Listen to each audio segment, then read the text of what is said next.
মা বাবা কিছু বলে না কেন? মা আমি কি করছি? আমার কই নিয়ে যেতেছ? ও নিয়ে যেতেছি এখন টের পাবি। চল ওর পড়াটা তো পাই নাই কাকা, বাড়ির মধ্যে খালি এরা দুইজনই আছে। তুমি তো নিজে নষ্ট হয়েছই, তোমার পোলাটারও নষ্ট করছো। তোমার মুখ লাগতেও আমার লজ্জা করে।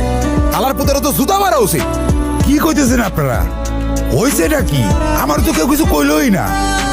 চিন্তা করছেন কাকা, জানার বাচ্চা নাকি কিছুই জানে না। কাকা শুনেন, এত কথা দরকার নাই, ওরে আমার হাতে তুলে দেন। ওরে কেমন শিক্ষা দিতে হইব এটা আমি খুব ভালো করে জানি। এই কামাল ভাই বিচার করতেছে না, তুই চুপ থাক।